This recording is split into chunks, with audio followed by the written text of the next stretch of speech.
أعوذ بالله من الشيطان الرجيم بسم الله الرحمن الرحيم.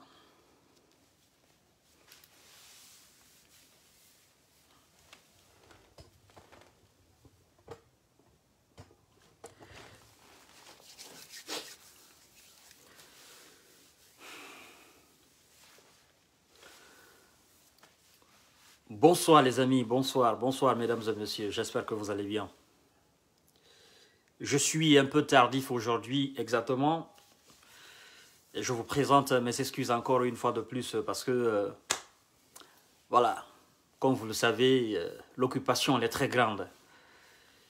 Et j'ai pas pu encore une fois aujourd'hui entrer en contact avec mon cher frère Mandian Sidibé pour notre émission du 20h d'aujourd'hui. Mais je vous promets que je ferai tout mon possible de l'avoir parce que nous avons des dossiers très importants à débattre. Donc je vous présente humblement et dignement mes excuses parce que normalement, même si Mandian n'est pas là, moi je suis censé être là à 21h parce que j'avais fait l'annonce. Donc je vous présente mes excuses sincèrement, mesdames et messieurs.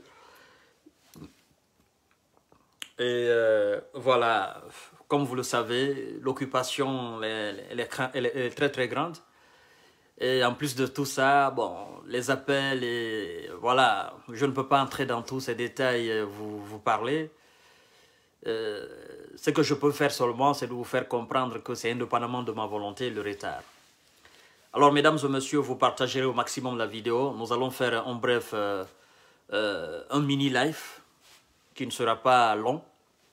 Donc, partagez au maximum, mettez des cœurs et likez la vidéo, s'il vous plaît. Nous allons parler de deux sujets aujourd'hui avec un fait divers un peu comique. Alors, mesdames et messieurs, vous avez constaté que après la composition du gouvernement de transition, parce qu'il faut préciser là-dessus, il faut mettre un accent très particulier là-dessus, que c'est un gouvernement de transition, ce n'est pas un gouvernement d'union nationale. Parce que les gens confondent souvent et les gens parlent souvent de gouvernement de réconciliation et tout ça, et que si le colonel Mamadi Doumbouya veut franchement de la réconciliation, il doit faire ceci, il doit faire cela. J'interpelle souvent, j'attire l'attention de ces gens-là pour leur dire que le gouvernement de transition n'est pas égal à un gouvernement d'union nationale, encore moins un gouvernement de réconciliation. Parce que ce qu'il faut savoir, c'est qu'en Guinée, il n'y a pas eu de guerre pour qu'on parle de réconciliation, il n'y a pas eu de rébellion pour qu'on parle de réconciliation, il n'y a pas eu de subversion pour qu'on parle de réconciliation. Je veux dire par là qu'il n'y a pas eu de guerre entre ethnies, entre les ethnies en Guinée, entre deux ethnies, il n'y en a pas eu. Donc, pour moi, la réconciliation est un mot vent. La réconciliation est un mot vent parce qu'il faut expliquer tout aux Guinéens. Alors, vous avez vu aujourd'hui, j'ai fait un mini live dans la journée où j'ai parlé de l'augmentation du prix des carburants et du prix du pain, de l'augmentation de la farine et tout ça. Je pense que je n'ai pas été compris par bon nombre de personnes. Et d'ailleurs, je vais interpeller ici l'attention de quelqu'un que j'ai beaucoup, j'ai de l'estime, j'ai assez d'estime pour la personne. C'est ma sœur Binta Baba, pour qu'elle comprenne, parce que je pense qu'elle n'a pas compris aujourd'hui le message. Voilà, bon, ce sont les premiers abonnés.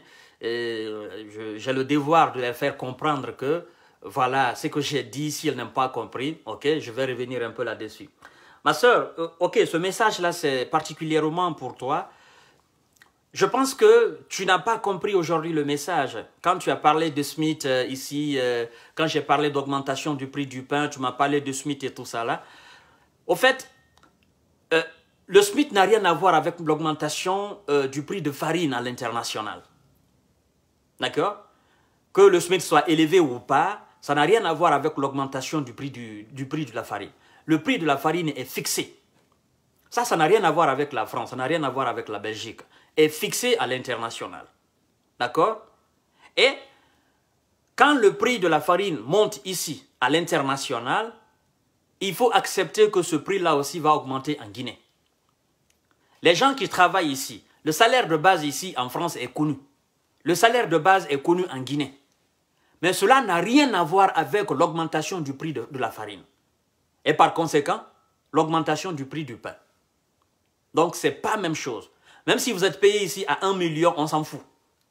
Ceux qui produisent la farine, ceux qui vendent la farine, ceux qui fabriquent la farine n'ont rien à voir avec le salaire de base de comme pays du monde entier. C'est leur marché. Donc, c'est ce que j'ai voulu que vous compreniez aujourd'hui. Quand il y a augmentation, c'est comme le carburant par exemple, l'augmentation du prix de baril à l'international. Quand le prix de baril monte, ça n'a rien à voir avec le salaire de base d'un pays. C'est deux choses complètement opposées, diamétralement opposées. Ceux qui produisent le pétrole, d'accord, s'ils estiment qu'il faut augmenter le prix du pétrole, ils augmentent. C'est tout. Maintenant, c'est à vous d'acheter ou bien de laisser. Donc, c'est deux choses complètement différentes. Je pense que cette précision, elle est très, très importante. Alors, mesdames et messieurs, vous avez vu, comme je disais tout à l'heure, que partagez le live au maximum. Je disais tout à l'heure que le gouvernement de transition, ce n'est pas un gouvernement d'union nationale, encore moins un gouvernement de réconciliation. Parce qu'il n'y a jamais eu de guerre civile en Guinée pour qu'on parle de réconciliation. Le problème qu'il y a eu en Guinée, c'était un problème entre gouvernants et gouvernés. Alors, s'il y a d'autres personnes qui se sont estimées, voilà, être lésées par rapport... Non, ce sont ces gouvernants qui ont voulu créer un scandale entre les ethnies guinéens. Qui ont voulu créer de la révolte entre les différentes ethnies de la République de Guinée. Sinon, il n'y a jamais eu de problème entre Peul et Soussou, entre Soussou et Malinké. Entre Peul et Malinké, il n'y a jamais eu. Ce sont les gouvernants qui ont voulu créer ce problème. Et donc, aujourd'hui, nous constatons que la frustration qui est là, c'est une frustration politique. Ce n'est pas une frustration d'un autre facteur, non. Il n'y a pas de problème entre Malinké et Peul. C'est les politiques, les gouvernants qui ont créé ce problème. Il n'y a pas de problème entre Soussou et Peul. Ce sont les gouvernants qui ont créé ce problème. Sinon, aucun Peul ne va s'attaquer à un Malinké, aucun Malinké ne va s'attaquer à un Peul. Mais l'instrumentalisation, le lavage du cerveau que les gouvernants ont effectué en Guinée, c'est ce qui crée le problème. Sinon, il n'y a pas de problème pour qu'on parle de réconciliation. La preuve en est que, depuis le colonel Mamadi Doumbouya est venu, nous qui étions hier dans l'opposition et nous qui sommes toujours dans l'opposition, nous qui étions opposés du moins au mode de gestion d'Alpha Condé, à la gouvernance d'Alpha Condé, aujourd'hui, nous on se réjouit du changement.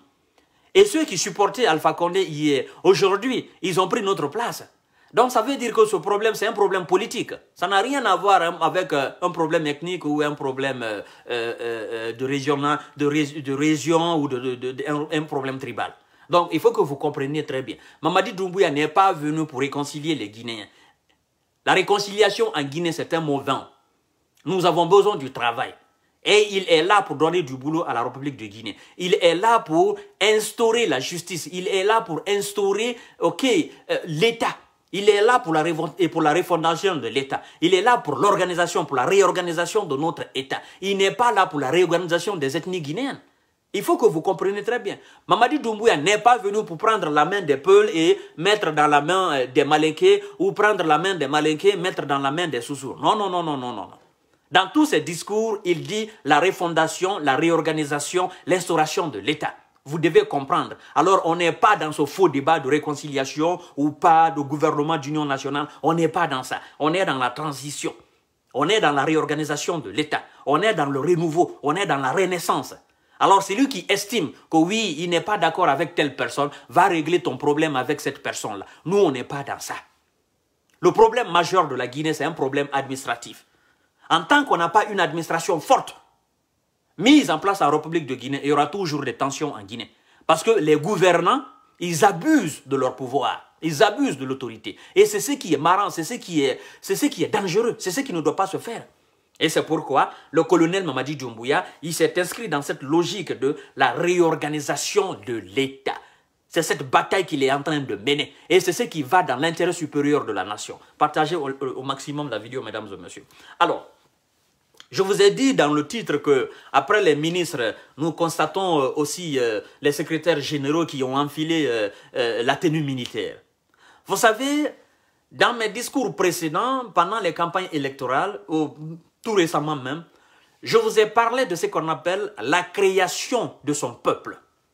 je vous ai dit que Ahmed Sékou Touré a créé son peuple. Lansana Conté a créé son peuple. Dadis n'a pas su créer son peuple.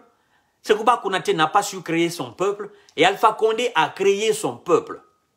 Et aujourd'hui, le colonel Mamadi Doumbouya est en train de créer son peuple. Je vous explique, parce qu'il faut tout expliquer aux Guinéens. Le peuple d'Ahmed Sékou Touré, la mentalité sous le régime d'Ahmed Sékou Touré a été très différente du moins de la mentalité sous le régime de Lansana Conté.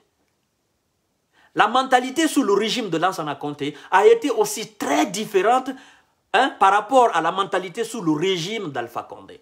Et la mentalité aujourd'hui sous le régime du colonel Mamadi Doumbouya, c'est une autre mentalité. C'est ce que j'appelle la création de son peuple.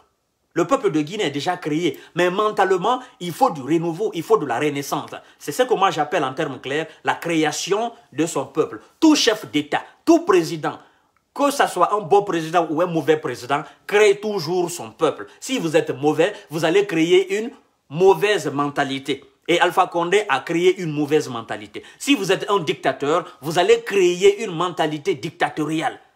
Si vous êtes un truand, vous allez créer une mentalité de truand. Si vous êtes un voleur, vous allez créer une mentalité de voleur. C'est ce qu'on a constaté. Et aujourd'hui, le colonel Mamadi Doumbouya est en train de réussir un pari. Il est en train de réussir ce que les Guinéens appelaient dans un passé récent impossible. C'est ce que j'appelle la création de son peuple. Le colonel est en train de créer son peuple. Il est en train de créer le nouveau peuple. Il est en train de créer le nouveau Guinéen. La renaissance guinéenne. C'est ce qui est important dans tous ces changements. Voyez-vous, après la composition du gouvernement, tous les ministres ont enfilé la tenue militaire pour aller à Forêt-Karia, la base des forces spéciales. C'était pour aller leur inculquer les valeurs de la République, les valeurs de la dignité, les valeurs de la démocratie, les valeurs du droit, les valeurs du juste, les valeurs du travail, les valeurs de la discipline, de la cohésion, de l'harmonie, de l'acceptation du prochain, les valeurs de la bonne vision et de la bonne visibilité. Les valeurs de ce que moi j'appelle, les valeurs qui nous sont chères en République de Guinée. Les valeurs d'une bonne administration. C'est ce que moi j'appelle la renaissance. C'est ce que j'appelle créer son peuple. Le colonel Mamadi Doumbouya, en faisant cela, en inculquant ces valeurs à ces ministres-là, qu'est-ce qu'il fait? Il les rééduque à sa manière. Il les pousse à accepter sa vision et à mettre en place, en œuvre, ce qu'il appelle sa vision du développement. Sa vision de l'organisation de la société, sa vision du progrès, sa vision du travail, sa vision de la discipline. Vous avez entendu le Premier ministre, il a dit, notre venue ici à Forêt-Karia, c'est l'explication, on ne va pas chercher l'explication ailleurs. Nous savons que l'armée c'est la discipline. L'armée c'est la discipline, mais les forces spéciales aussi, il y a un accent très particulier qui est mis sur la discipline des forces spéciales. Parce que ce n'est pas pour rien, on appelle force spéciale. Donc c'est cette valeur, c'est tout cet ensemble de valeurs qu'il a voulu inculquer et il a réussi. La discipline. Il a réussi à inculquer ces valeurs à ses ministres. Et aujourd'hui, c'est le tour des secrétaires généraux. Je pense, si je ne me trompe pas de lieu, maintenant ce n'est pas Forêt-Karia, mais plutôt à Kindia. C'est pour inculquer les mêmes valeurs aux secrétaires généraux. Parce que qui dit bon ministre, il faut d'abord regarder qui est son secrétaire général. Qui dit le bon fonctionnement d'un ministère, d'un département ministériel, il faut voir la qualité du secrétaire général. Parce que ce que vous devez savoir, ce sont les secrétaires généraux qui font les 75% dans les départements ministériels. Alors, il faut inculquer les mêmes valeurs à ces secrétaires généraux, qui, à leur tour, viendront inculquer les mêmes valeurs aux travailleurs dans les départements ministériels. C'est très important. Il y en a qui diront, oui, c'est du populisme, oui, on n'a pas besoin de faire cela, mais vous savez, tout le monde est intelligent par sa manière. D'accord? Le colonel Mamadi Doumbouya aujourd'hui, il est intelligent par sa manière. Vous avez été, vous qui critiquez aujourd'hui le colonel, vous qui critiquez ce travail de renaissance, ce travail de renouveau, vous qui les critiquez aujourd'hui, moi aussi je vous traite de... Vous êtes intelligent de votre manière. Mais quelle intelligence? On vous a vu à l'œuvre. Vous avez apporté quelle intelligence? Est-ce que vous avez réussi à créer un nouveau Guinéen? Est-ce que vous avez réussi à faire cette renaissance guinéenne? Non. Vous avez reculé la Guinée. La Guinée a régressé. Régressé de 100 ans, ce qu'il faut savoir. La Guinée a régressé. Et c'est pourquoi ce colonel a pris ses responsabilités et a délogé celui que vous appelez votre champion. Alors, les secrétaires généraux, vous devez comprendre que ce travail, c'est un travail d'homme honnête. C'est un travail de patriote. C'est un travail de nationaliste. Vous devez comprendre que ce travail-là, c'est pour toute la République de Guinée. Ce n'est pas pour une ethnie. Ce n'est pas pour une région. Vous devez vous mettre à la disposition et vous devez éviter ce qu'on appelle la corruption parce qu'on est fatigué. Vous devez avoir pitié maintenant. Et le colonel Mamadi Doumbouya ne s'arrête pas là. Il dit, il ne s'agit pas d'inculquer les valeurs humaines à un ensemble de personnes. Il ne s'agit pas d'avoir la bonne volonté, d'avoir la bonne volonté de la création d'un peuple nouveau ou de la renaissance d'un peuple. Qu'est-ce qu'il faut faire? Il faut de l'accompagnement. Qu'est-ce qu'il faut faire? Il faut être à l'œuvre. Et qu'est-ce qu'il faut faire? Il faut créer quelque chose et mettre en place quelque chose qui puisse effrayer. Quelque chose qui puisse faire peur à ses administrateurs. C'est pourquoi il a parlé de ce qu'on appelle la création d'une nouvelle cour. Pour faire quoi? Pour traquer les bandits économiques. Et cette nouvelle cour, je pense que ça ne va pas louper. Il y en a qui diront, ah oui, il a créé cette cour-là uniquement pour s'attaquer aux caciques du RPG Arc-en-Ciel, aux caciques du nouveau, des anciens dignitaires du régime Alpha Condé. C'est pas ça. C'est pas ça. Ne voyez pas les choses comme ça, là. Ayez une vision beaucoup plus large. Parce que la création de cette cour-là, ça ne va pas seulement se limiter à la transition. Ça va aussi continuer. C'est pourquoi il dit que nous allons mettre des institutions fortes en place. Et nous allons éviter dorénavant que les hommes deviennent plus forts que les institutions. C'est les institutions qui doivent être fortes. Mais pour fortifier les institutions, il faut créer des hommes forts. Il faut créer des hommes honnêtes. Il faut créer des hommes disciplinés. Parce que les institutions ne se font pas marcher toutes seules. Ce sont les hommes qui travaillent au sein de ces institutions. Ce sont les hommes qui démarrent la voiture, qui démarrent le moteur de ces institutions. Ce sont ces hommes qui font c'est-à-dire simplement marcher ces institutions, mesdames et messieurs. C'est pourquoi il y a la création de cette cour aujourd'hui. C'est pas pour Y, c'est pas contre Y, encore moins X. C'est pour la République de Guinée. C'est pour dire à toutes ces personnes qui sont aujourd'hui avec le colonel Mamadi Doumbouya, à commencer par le Premier ministre et son gouvernement, à tous ceux qui travaillent aujourd'hui dans les appareils de direction de notre État, c'est pour leur dire que, écoutez, quiconque s'hasardera à voler maintenant 1 centime de la République de Guinée, tu seras traduit devant cette cour-là et tu vas répondre de tes actes. Et ça va commencer par ces grands bandits-là. J'ai entendu Dr Ousmane Kaba, le fondateur de Kofi Annan, qui disait que, oh voilà, on ne peut pas traquer tous les grands voleurs économiques. Bien sûr, on peut. On peut, M. Ousmane Kaba. On peut les arrêter. On peut les traduire devant cette cour. On peut. Avec la bonne volonté, la bonne détermination, on peut. Tous ceux qui ont volé de l'argent dans la caisse de la République, tous ceux qui se sont enrichis dans le dos du contribuable guinéen et tous ceux qui ont cette intention de commettre ces crimes-là, vous devez savoir que vous serez traduit devant cette cour et vous allez répondre de vos actes. Ce n'est pas un amusement, ce n'est pas un mauvais. Le colonel, il est ferme là-dessus. Et je pense qu'il n'est pas prêt à renoncer à cela. Parce que ce que vous devez savoir, vous savez, le monde est créé pour le nom. Nous sommes dans ce monde-là pour le nom. Oui, le nom, rien que ça. Tout le monde cherche le nom.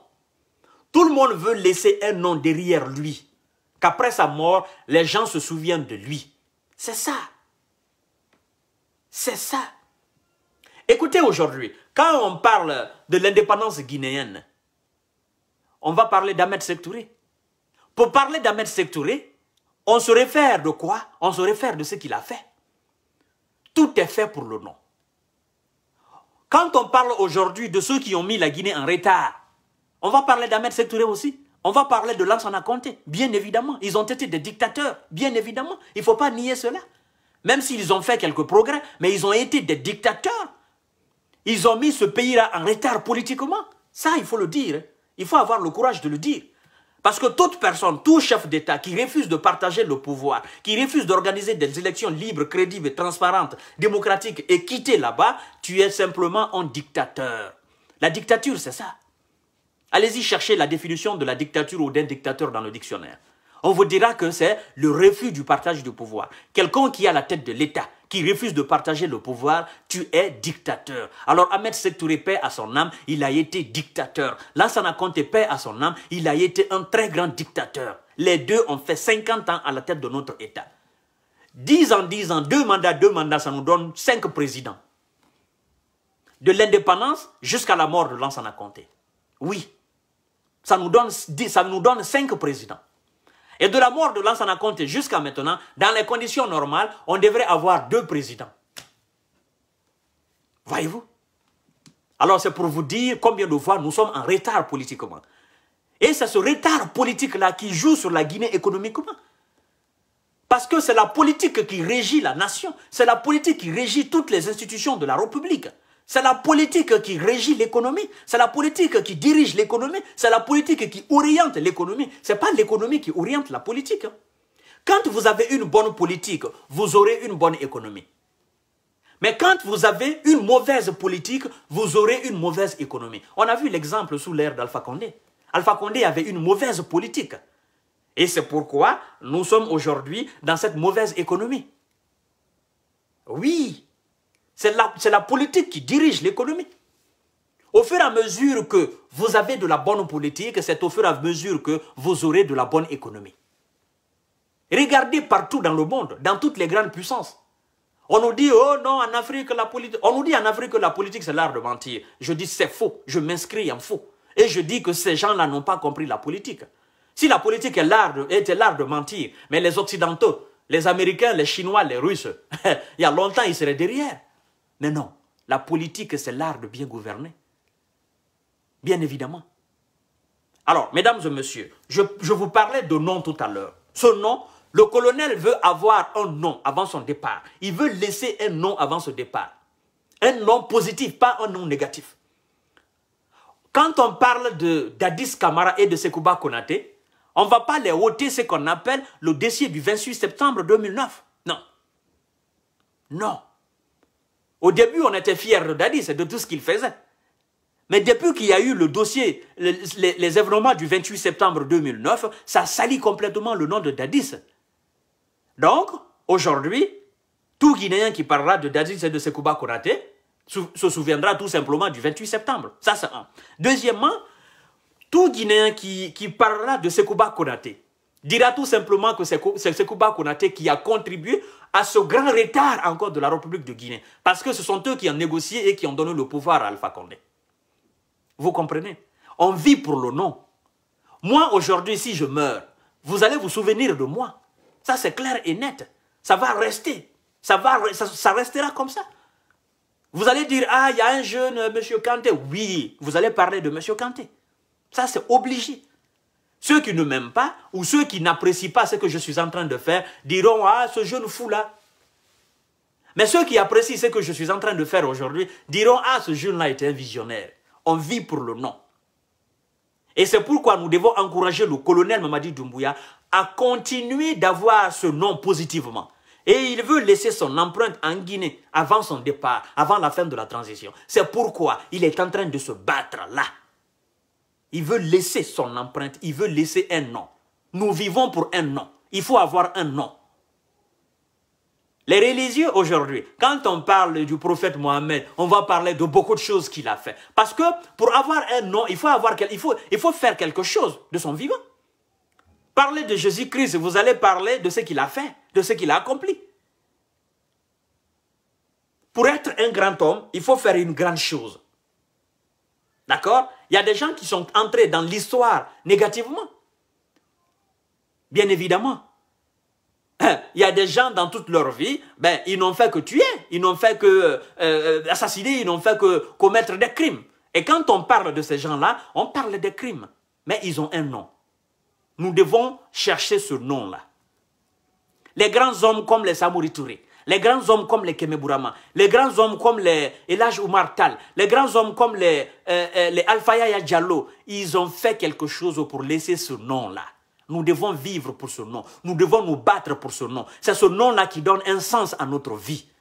C'est pourquoi on dit chez nous que la mort détruit l'homme physiquement. Mais la mort ne peut pas détruire le nom.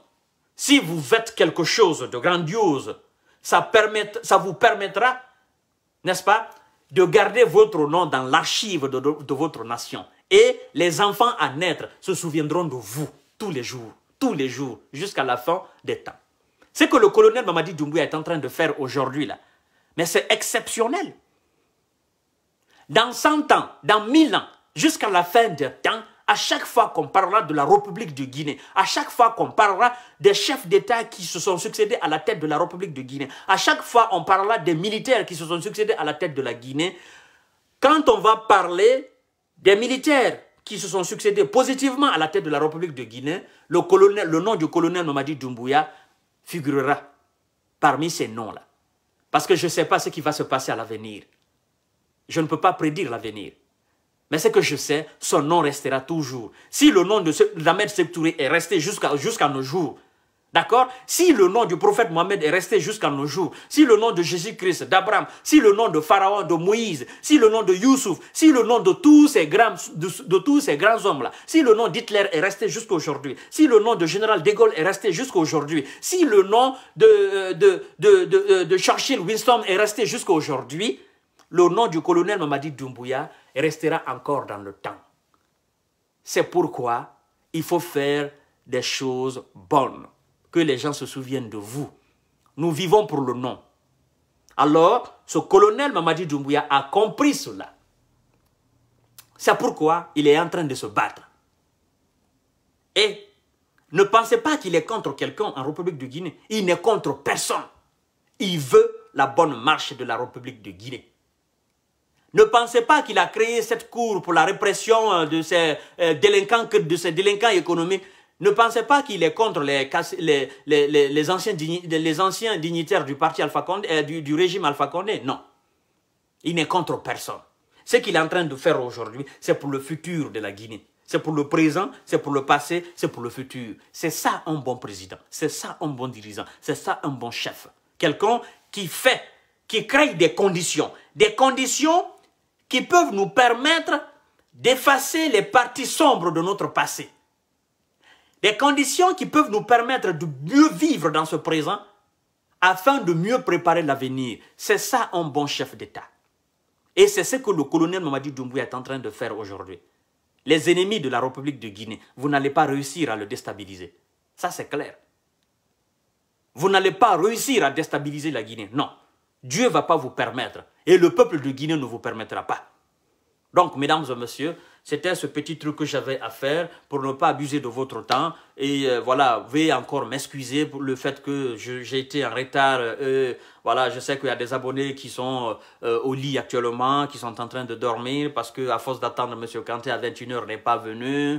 Voilà, M. Kanté devrait être là avec M. Mandian Sidibé, Mandian n'est pas venu. Oui, on vous comprend parfaitement. Mais comprenez aussi que nous avons des occupations. Parfois, on vous donne des programmes et il y a des imprévus. Sincèrement, on ne peut absolument rien contre ces imprévus-là. Donc, mesdames et messieurs, je sais que vous êtes des femmes et des hommes très intelligents et réfléchis. Vous comprenez très bien. Alors, je vous dis bonsoir et à demain, Inch'Allah. Partagez au maximum la vidéo. Bye bye.